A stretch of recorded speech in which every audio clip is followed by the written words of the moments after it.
গণপিটুনি নিয়ে মুখ্যমন্ত্রীর বার্তা, তারপরে দাবাং মোড়ে পুলিশ। গণপিটুনি থেকে অভিযুক্তকে বাঁচাতে বন্দুক উঁচিয়ে পুলিশের উদ্ধার। মুর্শিদাবাদের নবগ্রামে খুনে অভিযুক্তকে বন্দুক উঁচিয়ে রক্ষা করল পুলিশ। প্রতিবেশীকে খুনের অভিযুক্ত এলাকাতেই লুকিয়েছিল। এরপর পুলিশ ধরতে যায়, বাঁশ লাঠি নিয়ে জড়ো হয় এলাকাবাসী।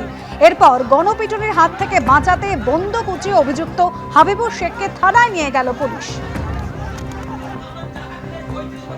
নেমে আয়, আমি নেমে যাবো, 100 বার নেমে যাবো। নেমে আয় স্যার, নেমে আয়।